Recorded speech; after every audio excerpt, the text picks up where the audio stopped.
गुरुस्तुति अखण्डमण्डलाकारं व्याप्तं येन चराचरं तत्पदं दर्शितं येन तस्मै श्रीगुरुवे नमः।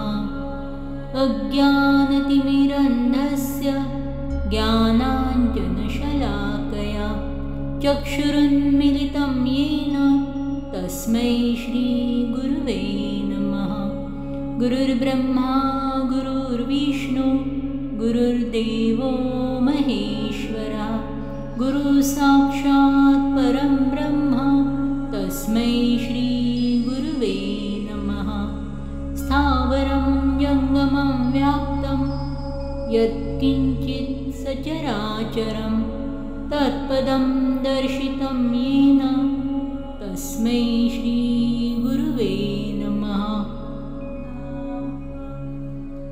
नित्यानन्दं व्यापि यः सर्वं त्रैलोक्यं सचराचरं तत्पदं दर्शितं येन तस्मै श्रीगुरुवे नमः।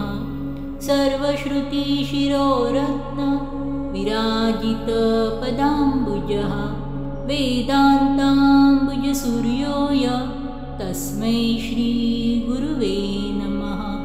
चैतन्यशाश्वतं शान्तं व्योमातीतं निरञ्जनं नादबिन्दुकलातीतं तस्मै श्रीगुरुवे नमः।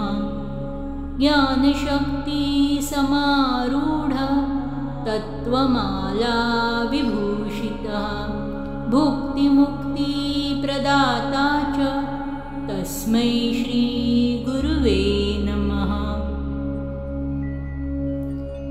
अनेकजन्मसम्प्राप्त कर्मबन्धविदाहिने आत्मज्ञानप्रदानेन तस्मै श्रीगुरुवे नमः। शोषणं भवसिन्धोश्च ज्ञापनं सारसम्पदः गुरुपादोदकं सम्यक् तस्मै श्रीगुरुवे नमः।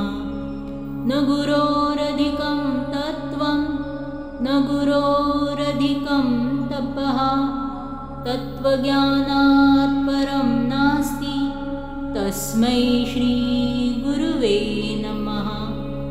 मन्नाथ श्रीजगन्नाथो मद्गुरु श्रीजगद्गुरु ममात्मा सर्वभूतात्मा तस्मै श्रीगुरुवे नमः।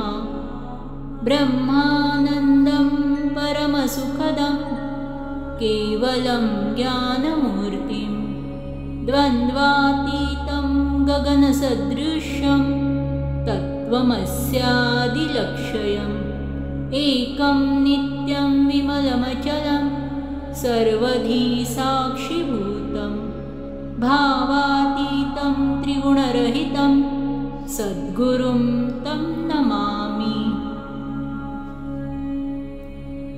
नित्यं शुद्धं निराभासं निराकारं निरञ्जनं नित्यबोधं चिदानन्दं गुरुर्ब्रह्मा नमाम्यहम्।